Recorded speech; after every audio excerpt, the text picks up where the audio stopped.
Dear students, I am your Dhananjay sir. All of you welcome to our LKS Academy. ನಿಮಗೆಲ್ಲರಿಗೂ ಸ್ವಾಗತ ಕೊಡ್ತಾ ಇವತ್ತೊಂದು beautiful ಆದ information. ತುಂಬಾ ಜನ ಪೇರೆಂಟ್ಸ್ ಗಳು ಫೋನ್ ಮಾಡಿಬಿಟ್ಟು ಸರ್ ನವೋದಯ ಅಪ್ಲಿಕೇಶನ್ 9ನೇ ತರಗತಿ ವಿದ್ಯಾರ್ಥಿಗಳಿಗೆ ಯಾವಾಗ ಬಿಡ್ತಾರೆ? 5ನೇ ತರಗತಿ ವಿದ್ಯಾರ್ಥಿಗಳಿಗೆ ಆಲ್ರೆಡಿ ಜೂನ್ ಇಂದಾನೇ ಅಪ್ಲಿಕೇಶನ್ ಬಿಟ್ಟಿದ್ದಾರೆ. ಆದ್ರೆ 9ನೇ ತರಗತಿಗೆ ಅಂದ್ರೆ ಈಗ 8ನೇ ತರಗತಿಯಲ್ಲಿ ಓದ್ತಿರೋ ವಿದ್ಯಾರ್ಥಿಗಳು 9ನೇ ತರಗತಿಗೆ ಅಪ್ಲಿಕೇಶನ್ ಹಾಕ್ಬೇಕಂದ್ರೆ ಯಾವಾಗ ಅಪ್ಲಿಕೇಶನ್ ಬಿಡ್ತಾರೆ ಸರ್, ಯಾವಾಗ ಬಿಡ್ತಾರೆ ಸರ್? ತುಂಬಾ ಜನ ಪೇರೆಂಟ್ಸ್ ಗಳು ಫೋನ್ ಮಾಡಿ ಕೇಳಾರ. ಅವರಿಗಾಗಿ ಸಿಹಿ ಸುದ್ದಿ ಬಂದಿದೆ. ಅದು JNV ಜವಾಹರ್ಲಾಲ್ ನವೋದಯ ವಿದ್ಯಾಲಯ ಸಮಿತಿಯಿಂದ ನಮಗೆ ಒಂದು ಸಿಹಿ ಸುದ್ದಿ ಏನ್ ಕೊಟ್ಟಿದ್ದಾರೆ ಅಂದ್ರೆ ಅಪ್ಲಿಕೇಶನ್ ಬಿಟ್ಟಿದ್ದಾರೆ. ಹಾಗಾದ್ರೆ ಈ ಅಪ್ಲಿಕೇಶನ್ ಡೇಟ್, ಲಾಸ್ಟ್ ಡೇಟ್ ಯಾವಾಗಿದೆ ಸರ್ ಅಪ್ಲಿಕೇಶನ್ ಹಾಕೋದಕ್ಕೆ? ಡಾಕ್ಯುಮೆಂಟ್ಸ್ ಗಳು ಏನೇನು ಬೇಕು, ಎಕ್ಸಾಮ್ ಡೇಟ್ ಯಾವಾಗಿದೆ, 9ನೇ ತರಗತಿದು ಎಕ್ಸಾಮ್ ಡೇಟ್ ಯಾವಾಗಿದೆ, ಜೊತೆಗೆ ಲಾಸ್ಟ್ ಡೇಟ್ ಯಾವಾಗಿದೆ ಅಪ್ಲಿಕೇಶನ್ ಹಾಕೋದಿಕ್ಕೆ, ಮತ್ತೆ ಏನೇನ್ ಡಾಕ್ಯುಮೆಂಟ್ಸ್ ಬೇಕು ಅಪ್ಲಿಕೇಶನ್ ಹಾಕೋದಿಕ್ಕೆ, ಮತ್ತೆ ಏನೇನ್ ಸಿಲೆಬಸ್ ಕಾಪಿ ಇರ್ತವೆ, ಇದ್ರಲ್ಲಿ ತಿಳ್ಕೊಳ್ಳುವಂತ ಮಾಹಿತಿಗಳು ತುಂಬಾ ಇದೆ. ಆದ್ರೆ ಅಷ್ಟು ಮಾಹಿತಿ ಇವತ್ತು ನಾನು ಕೊಡೋದಿಲ್ಲ. ಸಿಂಪಲ್ ಆಗಿ ಏನ್ ಕೊಡ್ತೀನಿ, last date of the application ಹಾಕೋದಿಕ್ಕೆ ಕೊನೆಯ ದಿನಾಂಕ ಯಾವುದು, ಜೊತೆಗೆ ಅಪ್ಲಿಕೇಶನ್ ಸ್ಟಾರ್ಟ್ ಆಗಿದೆ, ಜೊತೆಗೆ ಯಾರ್ಯಾರು ಅಪ್ಲಿಕೇಶನ್ ಹಾಕಬಹುದು, ಎಷ್ಟನೇ ತರಗತಿಯಿಂದ ಓದ್ತಿರ್ಬೇಕು, ಎಷ್ಟನೇ ತರಗತಿ ಓದ್ತಿರುವ ವಿದ್ಯಾರ್ಥಿ ಅಪ್ಲಿಕೇಶನ್ ಹಾಕಬಹುದು, ಎಕ್ಸಾಮ್ ಡೇಟ್ ಯಾವಾಗಿದೆ, ಮತ್ತೆ ದಾಖಲೆಗಳು ಏನೇನ್ ಬೇಕಾಗಿದೆ. ಇಷ್ಟು ಇವತ್ತಿನ ವಿಡಿಯೋದಲ್ಲಿ ಸಿಂಪಲ್ ಆಗಿ ಒಂದು 5 ರಿಂದ 10 ನಿಮಿಷದೊಳಗೆ ನಾನು ಮಾಹಿತಿ ಕೊಡ್ತೀನಿ. ಇನ್ನು ಮುಂದಿನ ಮಾಹಿತಿ ಮುಂದಿನ ವಿಡಿಯೋದಲ್ಲಿ ನಾನು ಏನ್ ಕೊಡ್ತೀನಿ, ಏನೇನ್ ಮಾಹಿತಿ ಕೊಡ್ತೀನಿ ಅಂದ್ರೆ ಏನೇನ್ ಸಿಲೆಬಸ್ ಇರುತ್ತೆ, ಎಷ್ಟು ಗಂಟೆ ಎಕ್ಸಾಮ್ ಇರುತ್ತೆ, ಅದನ್ನ ಪ್ರಿಪೇರ್ ಮಾಡೋದು ಹೇಗೆ, ಮತ್ತೆ ಅದ್ರ ಮುಂದಿನ ವಿಡಿಯೋಸ್ ಅಲ್ಲಿ ಸಿಂಪಲ್ ಆಗಿ ಹೇಳ್ತಾ ಬರ್ತೀನಿ. ಏನಂದ್ರೆ ಮತ್ತೆ ಯಾವ್ಯಾವ ಡಿಸ್ಟಿಕ್ ಅಲ್ಲಿ ಎಷ್ಟೆಷ್ಟು ಸೀಟ್ಗಳು ಖಾಲಿ ಇದೆ, ಯಾವ್ಯಾವ ಕೆಟಗರಿ ಖಾಲಿ ಇದೆ, ಇನ್ನು ಯಾವ ಡಿಸ್ಟಿಕ್ ಅಲ್ಲಿ ಸೀಟೇ ಇಲ್ವಾ, ಅವ್ರು ಬರೆಯಂಗೆ ಇಲ್ವಾ, ಅದ್ರ ಬಗ್ಗೆ ಎಲ್ಲ ಮಾಹಿತಿ ಕೊಡ್ತೀನಿ. ಇವೆಲ್ಲ ವಿಡಿಯೋಸ್ಗಳನ್ನ ಮಾಡಿ ನಿಮ್ಮ ಯೂಟ್ಯೂಬ್ ಚಾನೆಲ್ ನಲ್ಲಿ ಅಪ್ಲೋಡ್ ಮಾಡ್ತಾ ಇರ್ತೀನಿ. ನನ್ನ ಎಲ್ಲಾ ವಿಡಿಯೋಸ್ಗಳು ನಿಮಗೆ ಬೇಕು ಅಂದ್ರೆ ಅಲ್ಲೇ ಪಕ್ಕದಲ್ಲಿ ಸಬ್ಸ್ಕ್ರೈಬ್ ಅಂತ ಬಟನ್ ಇದೆ ನೋಡಿ, ಪಕ್ಕದಲ್ಲಿ ಇದನ್ನು ರೆಡ್ ಕಲರ್ ಅದನ್ನ ಕ್ಲಿಕ್ ಮಾಡಿ ಸಬ್ಸ್ಕ್ರೈಬ್ ಮಾಡ್ಕೊಂಡು ಪಕ್ಕದಲ್ಲಿ ಬೆಲ್ ಬಟನ್ ಇದೆ ಅದ್ರ ಮೇಲೆ ಕ್ಲಿಕ್ ಮಾಡ್ಕೊಂಡಿರಿ. ನಾನು ಮಾಡೋ ಪ್ರತಿಯೊಂದು ವಿಡಿಯೋಸ್ಗಳು ಕೂಡ ನಿಮ್ಮ ಮೊಬೈಲ್ಗೆ ಅಲ್ಲಿ ನೋಟಿಫಿಕೇಶನ್ ಬರ್ತವೆ. ಹಾಗಾದ್ರೆ ಬರ್ರಿ, ಇವತ್ತು ನಿಮ್ಮೆಲ್ಲರ ನೆಚ್ಚಿನ ಏನಪ್ಪಾ ಅಂದ್ರೆ 9ನೇ ತರಗತಿ ಅಪ್ಲಿಕೇಶನ್ ಬಿಟ್ಟಿದ್ದಾರಲ್ಲ ಅದ್ರ ಬಗ್ಗೆ ಹೇಳ್ತೀನಿ. ಯಾರೆಲ್ಲ ಅಪ್ಲಿಕೇಶನ್ ಹಾಕ್ಬೋದು ಅದಕ್ಕಿಂತ ಮುಂಚೆ ಒಂದ್ ಸ್ವಲ್ಪ ಮಾಹಿತಿ ಇದೆ ಇಲ್ಲಿ ನೋಡ್ರಿ. ಇಲ್ಲಿ ಏನ್ ಸರ್ ಅಂದ್ರೆ ಲಾಸ್ಟ್ ಡೇಟ್ ಯಾವಾಗಿದೆ, ಲಾಸ್ಟ್ ಡೇಟು ನೋಡಿ 29/9/2025 ಲಾಸ್ಟ್ ಡೇಟ್ ಆಫ್ ರಿಜಿಸ್ಟ್ರೇಷನ್. 9ನೇ ತರಗತಿಗೆ ಅಪ್ಲಿಕೇಶನ್ ಹಾಕೋದಕ್ಕೆ ಲಾಸ್ಟ್ ಡೇಟ್ ಆಫ್ ರಿಜಿಸ್ಟ್ರೇಷನ್ 23ನೇ ತಾರೀಕು 9ನೇ ತಿಂಗಳು ಅಂದ್ರೆ ಆಗಸ್ಟ್ ಆಗಿ ಸೆಪ್ಟೆಂಬರ್ 9ನೇ ತಿಂಗಳು ಯಾವುದು, ಸೆಪ್ಟೆಂಬರ್ ಅಲ್ವಾ? ನೋಡಿ ಆಗಸ್ಟ್ ಸೆಪ್ಟೆಂಬರ್ 23ನೇ ತಾರೀಕು ಲಾಸ್ಟ್ ಡೇಟ್ ಇದೆ, ಅದ್ರೊಳಗೆ ಅಪ್ಲಿಕೇಶನ್ ಹಾಕ್ಬೇಕಂತೆ. ಡೇಟ್ ಆಫ್ ಸೆಲೆಕ್ಷನ್ ಟೆಸ್ಟ್ ಅಂದ್ರೆ ಎಕ್ಸಾಮು, ಏನಿದು ಎಕ್ಸಾಮ್ ಯಾವಾಗಿದೆಯಪ್ಪ, ಎಕ್ಸಾಮ್ ಯಾವಾಗಿದೆ, 7ನೇ ತಾರೀಕು 2ನೇ ತಿಂಗಳು ಫೆಬ್ರವರಿ 7ನೇ ತಾರೀಕಲ್ಲಿದೆ. ನೋಡ್ರಿ ಅವ್ರು ನೋಟಿಫಿಕೇಶನ್ ಬಿಡ್ಬೇಕಾದ್ರೆ ಡೇಟ್, ಎಕ್ಸಾಮ್ ಡೇಟು ಕೊಟ್ಬಿಡ್ತಾರೆ, ನಾವು ಪ್ರಿಪೇರ್ ಆಗ್ಬೇಕಲ್ವಾ, ಅದಕ್ಕೋಸ್ಕರ ಇಲ್ಲಿ ಎರಡು ಕ್ಲಿಯರ್ ಆಯ್ತಲ್ವಾ. ಅಪ್ಲಿಕೇಶನ್ ಹಾಕೋದಿಕ್ಕೆ ಸ್ಟಾರ್ಟ್ ಆಗಿದೆ, ಸ್ಟಾರ್ಟ್ ಮಾಡ್ಕೊಳ್ರಿ. ಎಂಡ್ ಆಫ್ ದಿ ಡೇಟು 23/9/25 ಅಂದ್ರೆ 23ನೇ ತಾರೀಕು 9ನೇ ತಿಂಗಳು ಸೆಪ್ಟೆಂಬರ್. ಎಕ್ಸಾಮು 7ನೇ ತಾರೀಕು ಫೆಬ್ರವರಿ 2026, ನೆಕ್ಸ್ಟ್ ಜನವರಿ ಫೆಬ್ರವರಿ ಬರ್ತಲ್ಲ ಅಲ್ಲಿ. ಇದಿಷ್ಟು ಕ್ಲಿಯರ್ ಆಯ್ತಲ್ವಾ? Yes sir no yes. ಹಾಗಾದ್ರೆ ಮುಂದೆ ಬನ್ನಿ, ಇದು ಯಾವಾಗ ಅಪ್ಲಿಕೇಶನ್ ಯಾವಾಗಿದೆ ಹಾಕೋದು. ಈಗ ಮುಂದಿನ ವಿಡಿಯೋ ಅಥವಾ ಮುಂದಿನ ಏನಿದೆ, ಒಂದ್ ನಿಮಿಷ, ಡಿಜಿಟಲ್ ಬೋರ್ಡ್ ಇದೆಯಲ್ಲ ಹೊಸದಾಗಿ ತರಿಸಿದ್ದೀನಿ, ಇದ್ರಲ್ಲಿ ಇನ್ನೂ ಸ್ವಲ್ಪ ನಾ ಕಲಿಯೋದು ಬಹಳ ಇದೆ. Okay yes, eligibility to apply, who is eligible, very important of this point. ಯಾರು ಅಪ್ಲಿಕೇಶನ್ ಹಾಕೋದಿಕ್ಕೆ ಎಲಿಜಿಬಿಲಿಟಿ ಆಗಿರ್ತಾರೆ ಅಂದ್ರೆ ನೋಡಿ, ಹೂ ಈಸ್ ಎಲಿಜಿಬಲ್, ಯಾರ್ಯಾರು ಅಪ್ಲಿಕೇಶನ್ ಹಾಕೋದಿಕ್ಕೆ ಎಲಿಜಿಬಲ್ ಆಗಿರ್ತಾರೆ ಅಂದ್ರೆ ನೋಡೋಣ ಬನ್ನಿ. ಅಕಾಡೆಮಿಕ್ ಸೆಕ್ಷನ್ 2025 ಮತ್ತೆ 26 ಅಲ್ಲಿ ಓದ್ತಾ ಇರಬೇಕು. ಎಷ್ಟನೇ ತರಗತಿ? Studying in class 8. ನೋಡಿ, ಓನ್ಲಿ ದೋ candidate who are benefit residents and studying. ಒಂದು ನೆನ್ಪಿಟ್ಕೊಳ್ಳಿ, ವಾಸವಾಗಿರುವ ಜಿಲ್ಲೆ ಮತ್ತೆ 8ನೇ ತರಗತಿ ಓದುತ್ತಿರುವ ಜಿಲ್ಲೆ ಒಂದೇ ಆಗಿರ್ಬೇಕು. ಬೇರೆ ಜಿಲ್ಲೆಗೆ ಅಪ್ಲಿಕೇಶನ್ ಹಾಕಂಗಿಲ್ಲ ನಾವು, ಇದು ನೆನಪಿರ್ಲಿ. ನಾವು ದಾವಣಗೆರೆ ಜಿಲ್ಲೆಯಲ್ಲಿ ಓದ್ತಿದೀವಿ, ಚಿಕ್ಕಮಗಳೂರು ಜಿಲ್ಲೆಗೆ ಅಪ್ಲಿಕೇಶನ್ ಹಾಕೋಬಹುದಾ ಸರ್? ಅಲ್ಲಿ ತುಂಬಾ ಸೀಟ್ ಖಾಲಿ ಇದೆ, ನಾವು ಆ ಡಿಸ್ಟಿಕ್ ಅಲ್ಲಿ ಬರೀಬಹುದಾ? ನೋ. ನಾವು ಯಾವ ಜಿಲ್ಲೆಯಲ್ಲಿ ಓದ್ತಿದೀವೋ ಅದೇ ಜಿಲ್ಲೆಗೆ ವಾಸ ಆಗಿರ್ಬೇಕು, ಅದೇ ಜಿಲ್ಲೆ ನಾವು ಓದಕ್ಕೆ ಅಪ್ಲಿಕೇಶನ್ ಹಾಕ್ಬೇಕಾಗತ್ತೆ, ಬೇರೆ ಜಿಲ್ಲೆಗೆ ಹಾಕಂಗಿಲ್ಲ ನಾವು. ನೆಕ್ಸ್ಟ್ ಇಲ್ಲಿ ಹೇಳಿದ್ನಲ್ವಾ, ಏನ್ ಹೇಳಿ, ಇಲ್ಲಿ ನೋಡಿ district of residence and district of class 8th should be studied in same in respected of candidate who desire to apply for admission to class 9th. Session 26-27 the JNV located in the same district. ಆಗಲೇ ಹೇಳಿದ್ನಲ್ಲ ಅದೇ point, ಬಹಳ important point. ಅದಾದ್ಮೇಲೆ date of birth ನೋಡ್ಕೊಳ್ಳಿ. ಏನ sir date of birth ಅಂದ್ರೆ very very important date of birth. ಏನ್ sir ಅಂದ್ರೆ ನೋಡ್ಕೊಳ್ಳಿ, 1st May 2011 31st July 2013 both days inclusive. ಇದೇ ದಿನಾಂಕ ಸರ್. ನಾನು 1st May 1ನೇ ತಾರೀಕು ಮೇ 1ನೇ ತಾರೀಕು 2011ಕ್ಕೆ ನನ್ನ ಬರ್ತ್ಡೇ ಇದೆ ಅಂದ್ರೆ ನಾನು ಅಪ್ಲಿಕೇಶನ್ ಹಾಕ್ಬೋದಾ? ಹಾಕ್ಬೋದು.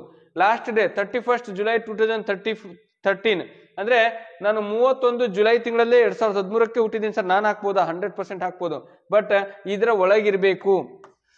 1st May 2011 31 ಜುಲೈ 2013 ಒಳಗೆ ಯಾವ ಮಗು ಜನಿಸಿರುತ್ತೋ ಅವರು 9ನೇ ತರಗತಿಗೆ, ಈಗ 8ನೇ ತರಗತಿ ಓದ್ತಿರ್ಬೇಕು, ಅವರು ಅಪ್ಲಿಕೇಶನ್ ಹಾಕ್ಬಹುದು. ಗೊತ್ತಾಗ್ತದೆ ಅಲ್ವಾ? ಎಸ್.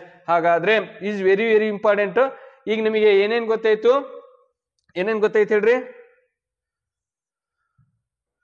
ಏನೇನ್ ಗೊತ್ತಾಯ್ತು? ಈಗ ಫಸ್ಟ್ ಆಫ್ ಆಲ್ ನಿಮಗೆ ಗೊತ್ತಾಗಿರೋದು, ಒಂದು ನಿಮಿಷ ಈ ಕಡೆ ನೋಡಿ. ಈಗ ಅಪ್ಲಿಕೇಶನ್ ಏನೇನ್ ಗೊತ್ತಾಗಿದೆ? ಅಪ್ಲಿಕೇಶನ್ ಡೇಟ್, ಅಪ್ಲಿಕೇಶನ್ ಹಾಕೋ ಡೇಟ್ ಗೊತ್ತಾಯ್ತು. ಲಾಸ್ಟ್ ಡೇಟ್ ಗೊತ್ತಾಯ್ತು, ಲಾಸ್ಟ್ ಡೇಟ್. ಎಕ್ಸಾಮ್ ಡೇಟ್ ಗೊತ್ತಾಯ್ತು, ಎಕ್ಸಾಮ್ ಡೇಟ್ ಅಲ್ವಾ? 3 ಕಾನ್ಸೆಪ್ಟ್ ಆಯ್ತು. ಮತ್ತೆ ಎಲಿಜಿಬಿಲಿಟಿ, ವೆರಿ ವೆರಿ ಇಂಪಾರ್ಟೆಂಟ್ ಅಂದ್ರೆ ಎಲಿಜಿಬಿಲಿಟಿ. ಎಲಿಜಿಬಿಲಿಟಿ ಏನ್ ಸರ್? ಎಲಿಜಿಬಿಲಿಟಿ ಅಂದ್ರೆ ಏನ್ ಹೇಳಿ? ಎಷ್ಟನೇ ತಾರೀಕಿನೊಳಗೆ ಹುಟ್ಟಿರ್ಬೇಕು? That is the very very important. ಏನಿದು ನೋಡಿ, 1st May 2011 31 ಜುಲೈ 2013 ಒಳಗೆ ಹುಟ್ಟಿರ್ಬೇಕು. ಇದು ಒಂದು. ಎರಡನೇದು 8ನೇ ತರಗತಿಲಿ ಓದ್ತಿರ್ಬೇಕು, ಮತ್ತೆ ಇಂಗ್ಲಿಷ್ ಮೀಡಿಯಂ ಅಲ್ಲೇ ಓದ್ತಿರ್ಬೇಕು. ನೆನ್ಪಿಟ್ಕೊಳ್ಳಿ, ಇಂಗ್ಲಿಷ್ ಮೀಡಿಯಂ ನಲ್ಲಿ ಓದ್ತಾ ಇರಬೇಕು. ಅದು ಗೌರ್ಮೆಂಟ್ ಇಂದ ರೆಕಗ್ನೈಸ್ಡ್ ಆಗಿರುವಂತ ಶಾಲೆಯಲ್ಲಿ, ಅದು CBSE ಆಗಲಿ, ICSE ಆಗಲಿ, ಸ್ಟೇಟ್ ಸಿಲೆಬಸ್ ಆಗಲಿ, no problem. Okay, this is the clear. Next ನಿಮಗೆ ಇನ್ನು ಎಲಿಜಿಬಿಲಿಟಿ ಏನಪ್ಪಾ ಅಂದ್ರೆ ನೋಡಿ, ಹೇಳಿದಾರೆ ನೋಡಿ, government or aided recognised. Government ಆಗಿರ್ಬೋದು ಅಥವಾ ಗೌರ್ಮೆಂಟ್ ಅಥವಾ ನಾನ್ ಅಂದ್ರೆ ರೆಕಗ್ನೈಸ್ಡ್, ಅದು ಏಡೆಡ್ ಶಾಲೆ ಆಗಿರ್ಬೋದು, ಗೌರ್ಮೆಂಟ್ ಶಾಲೆ ಆಗಿರ್ಬೋದು, ಸರ್ಕಾರದಿಂದ ಮಾನ್ಯತೆ ಪಡೆದಿರುವ ಯಾವುದೇ ಶಾಲೆ, ಪ್ರೈವೇಟ್ ಆಗಿರ್ಬೋದು, ಅದೇನಾಗಿರ್ಬೇಕು? ಒಟ್ಟ ಸರ್ಕಾರದಿಂದ ಪರ್ಮಿಷನ್ ತಗೊಂಡಿರ್ಬೇಕು. ಅದಾಯ್ತು ಅಂದ್ರೆ ಅದು ನಿಮಗೆ ಎಲಿಜಿಬಿಲಿಟಿನ ತೋರಿಸುತ್ತೆ. ಓಕೆನಾ? It's clear. ಇನ್ನು ಏನಾರ ಇದರಲ್ಲಿ? No sir. ಎಲಿಜಿಬಿಲಿಟಿಯಲ್ಲಿ ಇಷ್ಟೇ ಇಂಪಾರ್ಟೆಂಟ್ ಆಗಿ ನಿಮಗೆ ಗೊತ್ತಿರಬೇಕು. 8ನೇ ತರಗತಿ ಓದ್ತಿರುವ ವಿದ್ಯಾರ್ಥಿ, date of birth May 1st 2011 31st July 2013. ಇನ್ನು ಶಾಲೆ, ಯಾವ ಶಾಲೆಯಲ್ಲಿ ಓದ್ತಿದ್ರಿ ಅದೊಂಚೂರು ನೋಡ್ಕೊಳ್ರಿ. ಎಲ್ಲ ಇಂಗ್ಲಿಷ್ ಮೀಡಿಯಂ ವಿದ್ಯಾರ್ಥಿಗಳು ಮಾತ್ರ ಹಾಕ್ಬಹುದು. ಕನ್ನಡ ಮೀಡಿಯಂ ವಿದ್ಯಾರ್ಥಿ ಬರೀಬಹುದಾ ಸರ್? ನಿಜವಾಗ್ಲೂ ಬರೆಯೋಕ್ಕಾಗಲ್ಲ. ಯಾಕಂದ್ರೆ 8ನೇ ತರಗತಿ CBSE, 9ನೇ ತರಗತಿಗೆ ನೀವು ಹೋಗ್ಬೇಕಂದ್ರೆ ಕನ್ನಡ ಮೀಡಿಯಮಿಗೆ ಅವ್ರು ತಗೊಂಡ್ಬಿಟ್ರು ಅಂದ್ರೆ ಅಲ್ಲಿ CBSE ಇಂಗ್ಲಿಷ್ ಮೀಡಿಯಂ ಇರುತ್ತೆ. ಆ ಒಂದು ಉದ್ದೇಶಕ್ಕೆ ಅವರು ಇಂಗ್ಲಿಷ್ ಮೀಡಿಯಂ ಮಕ್ಕಳಿಗೆ ಒಂದು ಅವಕಾಶ ಕೊಟ್ಟಿದ್ದಾರೆ. ಎಸ್. ಹಾಗಾದ್ರೆ ಈಗ ನಿಮಗೆ ಗೊತ್ತಾಗಿ 4 ಇಂಪಾರ್ಟೆಂಟ್ ಪಾಯಿಂಟ್ಸ್ಗಳು ಗೊತ್ತಾಗಿದೆ. ಈಗ very very important for documents. Documents ಅಂದ್ರೆ ಏನ್ ಸರ್? ಇಲ್ಲಿ ನೋಡಿ, ಏನೇನ್ ಬೇಕು ಎಕ್ಸಾಮಿಗೆ ನೋಡಿ. Last date to apply. ಎತ್ಲಾಗ ಓಡ್ತೈತಪ್ಪ ಇದು. ಡಿಜಿಟಲ್ ಬೋರ್ಡ್ಗಳು ಸರಿ ಇಲ್ಲ ಮರೆಯ ಅಲ್ಲ, ಅವು ನಮ್ಮ ಮಾತೆ ಕೇಳಲ್ಲ, ಹೆಂಗೆಂಗೋ ಆಡ್ತಾವ. ಆದ್ರೆ ಮಕ್ಕಳಿಗೆ ಒಂಚೂರು ಡಿಜಿಟಲ್ ಆಗಿ ಮಕ್ಕಳಿಗೆ ಏನಾರೇ ಒಂದು ತೋರ್ಸೋಣ, ಈಸಿಯಾಗಿ ಆಗ್ಲಿ ಅವ್ರಿಗೆ ಲರ್ನಿಂಗ್ ಅನ್ನೋ ಉದ್ದೇಶಕ್ಕೆ ತಗಂತೀವಿ. ಇವು ಒಂದು ಮುಟ್ಟಿದ್ರೆ ಇನ್ನೊಂದು ಆಗ್ತಾವ. ಓಕೆ, ಬನ್ನಿ. ಹಂಗಾರೆ ಏನೇನ್ ಬೇಕು ಸರ್ ಕ್ಯಾಂಡಿಡೇಟ್ ಅಪ್ಲಿಕೇಶನ್ ಹಾಕೋದಿಕ್ಕೆ? ಏನೇನ್ ಬೇಕಾಗತ್ತೆ ಅಂದ್ರೆ ಇಲ್ಲಿದೆ ನೋಡಿ. ಏನಿದೆ? ಇಲ್ಲಿದೆ, ಎರೇಸರ್ ಎಲ್ಲಿದೆ? ಇಲ್ಲಿದೆ. ಇದನ್ನ ತಗೊಂಡು ಎಲ್ಲ ಕ್ಲೀನ್ ಮಾಡ್ಕೊಂಡ್ಬಿಡ್ತೀನಿ. ಈಗ ನೋಡಿ ಪುಟ, ಫಸ್ಟ್ ಬೇಕಾಗಿರುವಂತ the following documents in soft form ಅಂದ್ರೆ JPG ಯಲ್ಲಿ ಫಾರ್ಮೆಟ್ ಮಾಡಿ ಸೈಜ್ನ ಬಿಟ್ವೀನ್ ದ 10 to 100 KB ಒಳಗೆ ನಮಗೆ ಬೇಕಾಗತ್ತಂತೆ. ನೋಡಿ, ಈ ಅಪ್ಲಿಕೇಶನ್ ಹಾಕೋದಿಕ್ಕೆ ಏನಾರೇ ನಿಮಗೆ ಪ್ರಾಬ್ಲಮ್ಸ್ ಆದ್ರೆ ನನ್ನ ನಂಬರ್ ಇದೆಯಲ್ವಾ, 974183183187 ಗೆ ನೀವೇನ್ ಮಾಡ್ರಿ, ನಿಮ್ಮ ಅಪ್ಲಿಕೇಶನ್ ಅನ್ನ ನನಗೆ ಕಳಿಸ್ಕೊಟ್ರೆ, ಡಾಕ್ಯುಮೆಂಟ್ಸ್ ಕಳಿಸ್ಕೊಟ್ರೆ ನಾವೇನ್ ಮಾಡ್ತೀವಿ, ಅಪ್ಲಿಕೇಶನ್ ಹಾಕಿ ಕೊಡಲಾಗುತ್ತದೆ.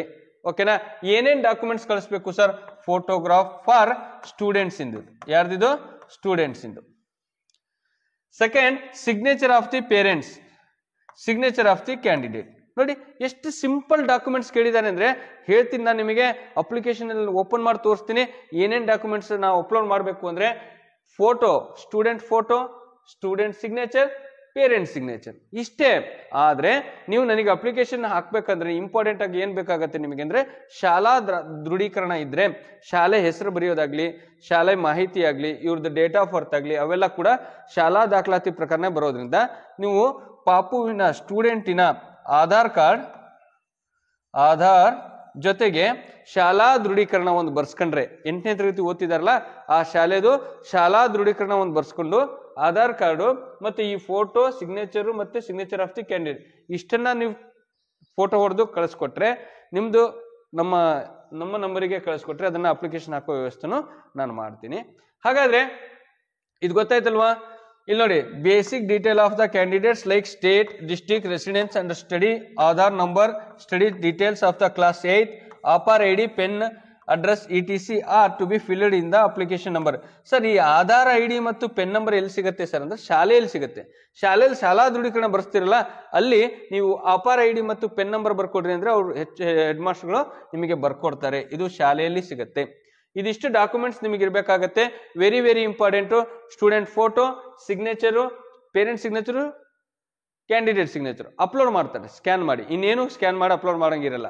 ಆಧಾರ್ ಕಾರ್ಡು, ಶಾಲಾ ದೃಢೀಕರಣ ಅದು ಏನಕ್ಕೆ ಬೇಕು ಅಂದ್ರೆ ಮಾಹಿತಿ ಬೇಕು, ಫಿಲ್ ಮಾಡೋದಕ್ಕೆ ಅದ್ರ ಮಾಹಿತಿಗಳು ಬೇಕಲ್ಲ, ಅಪ್ಲಿಕೇಶನ್ ಹಾಕೋದಕ್ಕೆ ಇಷ್ಟು ಬೇಕಾಗತ್ತೆ. ಈಗ ನಿಮಗೆ ಇದ್ರ ಬಗ್ಗೆ ಮಾಹಿತಿ ಗೊತ್ತಾಯ್ತಲ್ವಾ? ಎಸ್. ಹಾಗಾದ್ರೆ ನೋಡಿ, ನಿಮ್ಗೋಸ್ಕರನೇ ಅಂತ ಯಾರೆಲ್ಲ ಈಗ 8ನೇ ತರಗತಿ ಓದ್ತಿರುವಂತ ವಿದ್ಯಾರ್ಥಿಗಳಿಗೆ ನಾವು ಆನ್ಲೈನ್ ಕ್ಲಾಸಸ್ಗಳು ತಗೊಂತೀವಿ. ಯಾವಾಗ ಅಂದ್ರೆ 15ನೇ ತಾರೀಕಿಂದ. ಇದ್ಯಾವ್ದ್ರ ಬಗ್ಗೆ ಮಾಹಿತಿ ಸರ್? ಮತ್ತೆ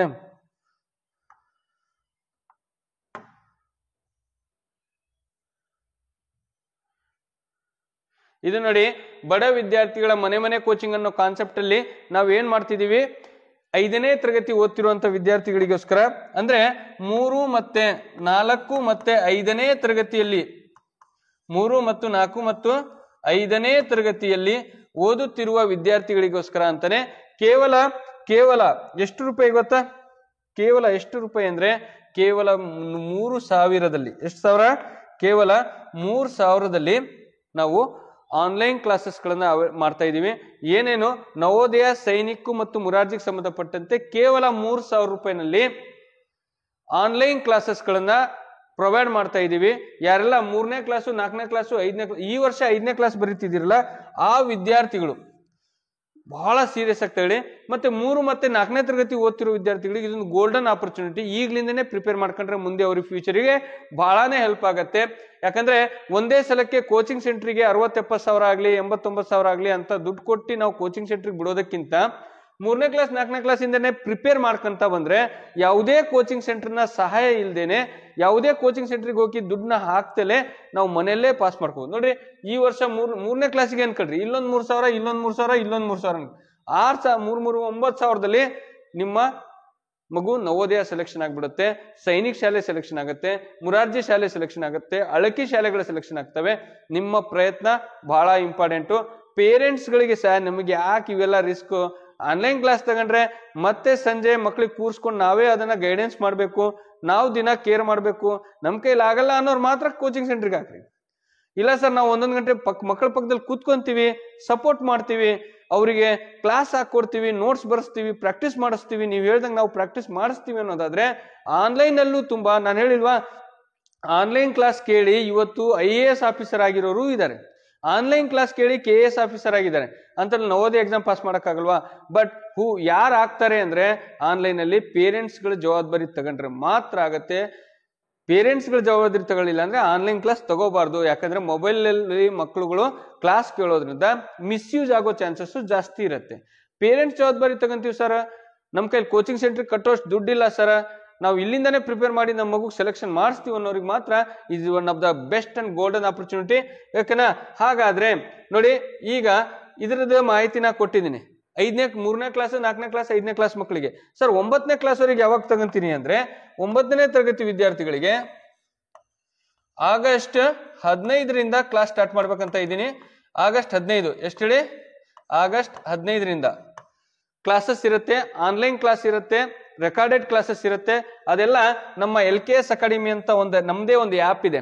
ಆ ಆ್ಯಪ್ ಒಳಗೆ ಕ್ಲಾಸ್ ಮಾಡೋದ್ರಿಂದ ನಿಮಗೆ ರೆಕಾರ್ಡಿಂಗು ಮತ್ತೆ ಲೈವ್ ಕ್ಲಾಸ್ ಎರಡೂ ಸಿಗೋದ್ರಿಂದ ಒಂದು ಪ್ರಯತ್ನ ಪಡೋದ್ರಲ್ಲಿ ತಪ್ಪಿಲ್ಲ. ಗೋಲ್ಡನ್ ಆಪರ್ಚುನಿಟಿಗಳು ನವೋದಯದಲ್ಲಿ ನೋಡಿ. ಯಾವಾಗ್ಲೂ ಕೂಡ Navodaya CBSE education, CBSE education ಅಂದ್ರೆ ನಮಗೆ CBSE ಎಜುಕೇಶನ್ ಅಂದ್ರೆ ಬಹಳ ಚೆನ್ನಾಗಿರುತ್ತೆ. ಸ್ಟೇಟ್ಗಿಂತ CBSE ಎಜುಕೇಶನ್ ಇದೆಯಲ್ಲ ಅದು ಫ್ರೀಯಾಗಿ ಕೊಡುತ್ತೆ, ಫ್ರೀ ಆಗಿ ಸಿಗತ್ತೆ. 9th 10th first PUC second PUC ಮತ್ತೆ SSLC ಓದ್ತಿರೋ ಮಕ್ಕಳಿಗೆ ಫಸ್ಟ್ PUC ಸೆಕೆಂಡ್ PUC ಒಂದು ಆಫರ್ ಇರುತ್ತೆ. ಅವರಿಗೂ ಕೂಡ ಲ್ಯಾಟ್ರಲ್ ಎಂಟ್ರಿ ಎಕ್ಸಾಮ್ಸ್ ಇರುತ್ತೆ, ಅದನ್ನ ಬಿಟ್ಟಿಲ್ಲ. ಇದು ಜಸ್ಟ್ ಫಾರ್ 9th ವರೆಗೆ ಮಾತ್ರ ಬಿಟ್ಟಿರೋದು. ನೆಕ್ಸ್ಟ್ 11th ವರೆಗೂ ಕೂಡ ಅಪ್ಲಿಕೇಶನ್ ಬಿಡ್ತಾರೆ. ಓಕೆನಾ? ಹಾಗಂತ ಇನ್ನು ಇದ್ರ ಬಗ್ಗೆ ಮಾಹಿತಿ ಏನಾರು ಬೇಕು ಅಂದ್ರೆ ನನ್ನ ನಂಬರ್ ಇದೆಯಲ್ವಾ, ನನ್ನ ನಂಬರ್ ನಿಮ್ಮ ಹತ್ರ ಇದೆ ಅನ್ಕೊಂಡಿನಿ. ಯಾವ ನಂಬರ್ ಸರ್ ಅಂದ್ರೆ 9741183187. ಈ ನಂಬರ್ಗೆ ಯಾವುದೇ ಮಾಹಿತಿಯನ್ನ ಕೇಳಬೇಕಂದ್ರು ಈ ನಂಬರ್ಗೆ ಕರೆ ಮಾಡಿ. ಕ್ಲಾಸಲ್ಲಿ ಇದ್ರೆ ನಾನು ರಿಸೀವ್ ಮಾಡಿರಲ್ಲ, ಮೆಸೇಜ್ ಹಾಕಿರಿ, ಫೋನ್ ಮಾಡಿರಿ, ನಾನು ಆಮೇಲೆ ವಾಪಸ್ ನಿಮಗೆ ಫೋನ್ ಮಾಡಿ ಹೇಳುತ್ತೀನಿ. ಅದ್ರ ಬಗ್ಗೆ ಯಾವುದೇ ಮಾಹಿತಿ ಇದ್ರು ನಾನು ಖಂಡಿತ ನಿಮಗೆ ಇನ್ಫಾರ್ಮ್ ಮಾಡ್ತೀನಿ. ಓಕೆನಾ? ಕ್ಲಿಯರ್? All any doubts? ನಿಮಗೆ ಇನ್ನೂ ಯಾವ್ದಾದ್ರು ಬೇಕಾದ್ರೆ ಮಾಹಿತಿ ಬೇಕು ಸರ್ ನಮಗೆ ಅಂದ್ರೆ ಅದು ನಾವು ಮೆಸೇಜ್ ಕ್ಲಾಸ್ ಅಲ್ಲಿ ಕೆಳಗಡೆ ಕಮೆಂಟ್ ಇರುತ್ತಲ್ವಾ ಅದ್ರಲ್ಲಿ ಹಾಕ್ರಿ. ಇನ್ನು ಯಾವ್ದಾದ್ರು ಮಾಹಿತಿ ಬೇಕು ಅಂದ್ರೆ ಅದರ ಸಂಪೂರ್ಣ ಮಾಹಿತಿನ ನಾನು ಕಳಿಸ್ಕೊಡ್ತೀನಿ. ಮತ್ತೆ ಮುಂದಿನ ವಿಡಿಯೋದಲ್ಲಿ ಇದರಲ್ಲಿ 9th ಏನೇನ್ ಸಿಲೆಬಸ್ ಕಾಪಿ ಇರುತ್ತೆ, ಏನೇನ್ ಸಿಲೆಬಸ್ ಕಾಪಿ ಇದೆ, ಹೇಗೆ ಓದ್ಬೇಕು, ಯಾವ ಸೋರ್ಸ್ನ ಫಾಲೋ ಮಾಡಬೇಕು, ಪ್ರತಿಯೊಂದರ ಬಗ್ಗೆ ಇನ್ಫಾರ್ಮೇಶನ್ ಕೊಡ್ತೀನಿ. ಆಗಸ್ಟ್ 15ರಿಂದ 9th ಸಿಲೆಬಸ್ನು ಕೂಡ ಕ್ಲಾಸ್ ಮಾಡ್ಬೇಕಂತ ಪ್ಲಾನಿಂಗ್ ಇದೆ. ಓಕೆನಾ? ಬಾಯ್. ಮತ್ತೆ ಮುಂದಿನ ವಿಡಿಯೋದಲ್ಲಿ ಮತ್ತೆ ಸಿಗ್ತೀನಿ. ಅಲ್ಲಿವರೆಗೂ